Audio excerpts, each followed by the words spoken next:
Hello and welcome.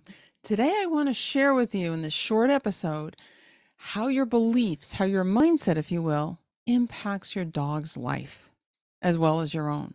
So, let me start with a little story. When I was a kid, we had this wonderful dog. Wonderful dog. He was a Norwegian elkhound. Right? They weren't too common. They're still actually not that common. He was a beautiful dog.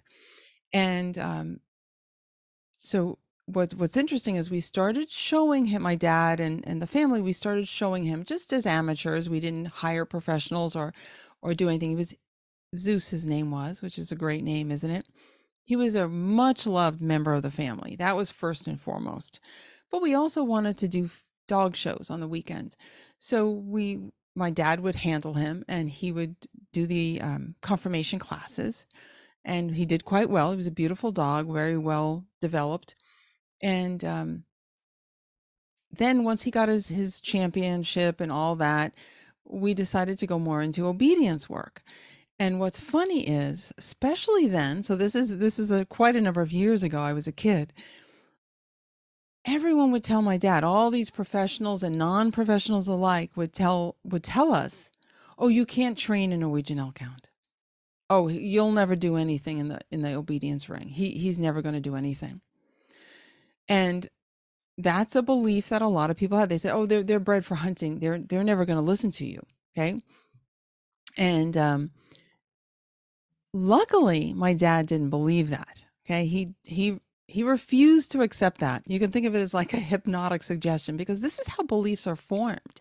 Other people tell us things. It's like you're not born with a belief, but through exposure to different things, you start to develop beliefs. So a lot of people had a belief that our dog, our wonderful Norwegian elkhound, would never be able to be trained in obedience. And one of the things I remember, and I was just a little kid, but it made a big impression on me, is they said, "And this dog will never jump. He will never jump. You will never get him to jump." Because, in obedience, there's different obstacles they go over, and some of them are quite high. Like there's a high jump, there's a long jump, etc. Well, Zeus loved to jump.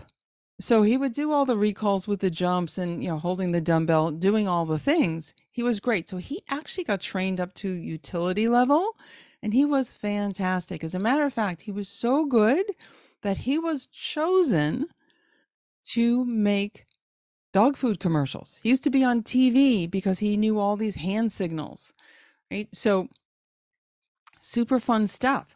So, and he met all these famous people because he used to be on the commercials would be with the Tonight Show with, at the time, was Johnny Carson and his guests.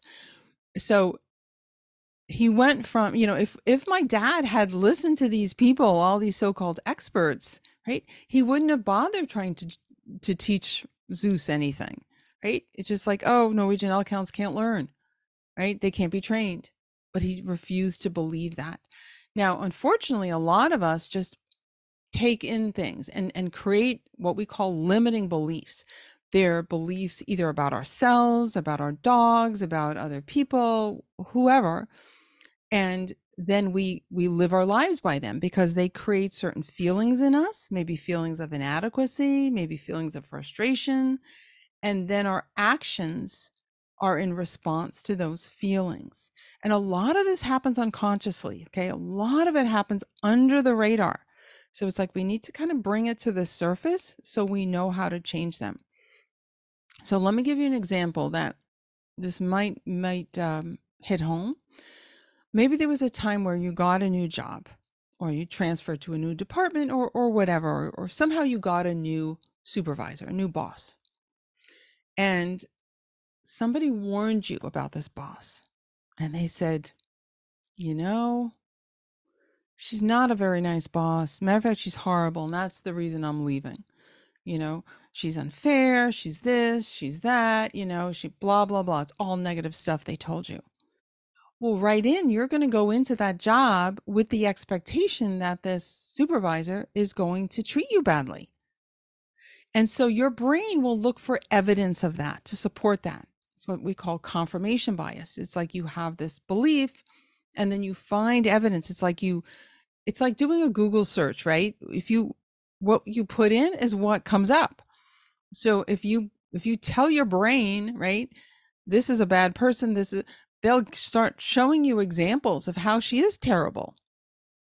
Right? Now, on the other hand, if someone had taken you aside before that person got to you and said, this is the best boss I've ever worked for. She's amazing. She's always been there for me. She's so patient.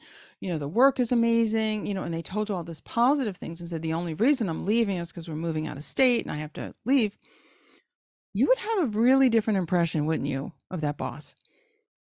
And so therefore, your feelings about her would be different. So your actions would be different. And your brain would be looking for evidence of, even if she was in kind of a funky mood one day, you'd probably give her a little grace over it. You'd be like, oh, maybe something happened at home or whatever. You wouldn't be so quick to be judgmental, right? So this is true for our dogs. I've had a couple of terriers in my life, both amazing dogs, I might add. And, so many people say things like, you can't teach a terrier anything. You can't train them. So it's a similar belief. Or a person has a belief about the athletic ability or the coordination about their particular dog, whether it's a breed-wide general belief or specific to their dog, right? Someone may have said something to them, or they got some information that led them to form that belief, or they had certain experiences and they chose to latch on to those more negative experiences. Now, you can also have wonderful positive beliefs about your dog and yourself, which is what I hope you have. But this is where it's important to start to recognize where you're holding yourself and your dog back. So let's think about your beliefs. So if you have a belief that, oh, I'm not confident enough to be a trainer, or I'm not smart enough to learn all this stuff, or, I don't have good body awareness, so I could never help my dog in the way Mary DeBono teaches, or something like that, right? If you have those beliefs, again, you're going to find the evidence to make them true. But if you decide to challenge those beliefs, okay, and there's several different ways that I teach how to do this, but here's a real simple way. And it works. It's simple, but it works. Just say you think, I don't have much confidence. I'm like not a confident person. Find the simplest example of when you did feel confident, or it doesn't even have to be the simplest, but it can be simple. Like, in other words, I often use this example for people. Well, are you confident tying your shoes? Because most people are. And they're like, well, yeah, Mary, of course. Tie my shoes multiple times a day. I'm like, okay, what did that feel like? Did you even give it a second thought? No, you just tied your shoes. Take that feeling and now play that in your head while you're doing something else. That's a little bit more challenging. Okay. Maybe not, manning a submarine or something you haven't been trained to do, but apply that to something a little more challenging. Think about the feeling of confidence and bring that up the next time you do something that's just a tiny bit outside your comfort zone. Okay. Baby steps here, little wins.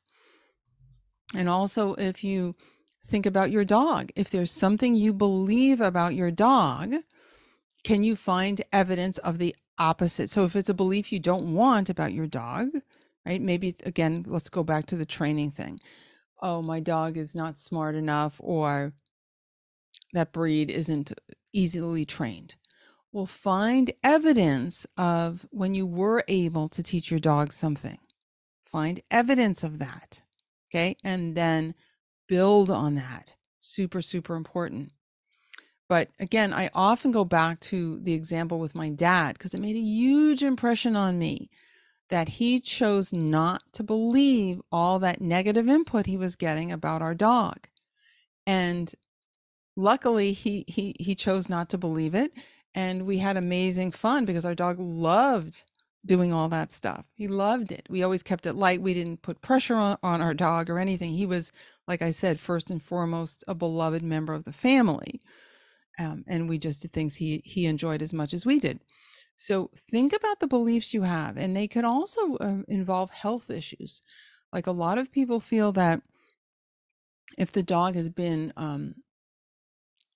has a particular injury or something, they can never get better.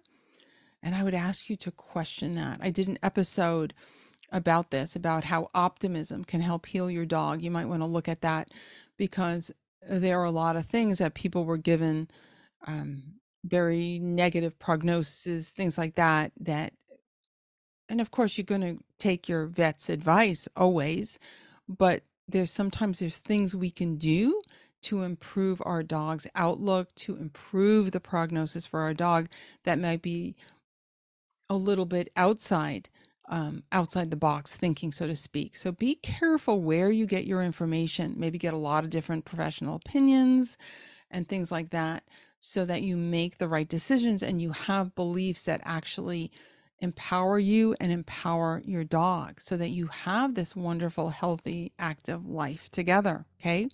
And this, you can start doing this at any age and any age of your dog.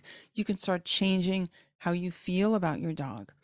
And again, building on things that are enjoyable, that do feel good to you and feel good to your dog. So find those things, find those beliefs. And remember, a belief is just a thought that you have that you're sure about.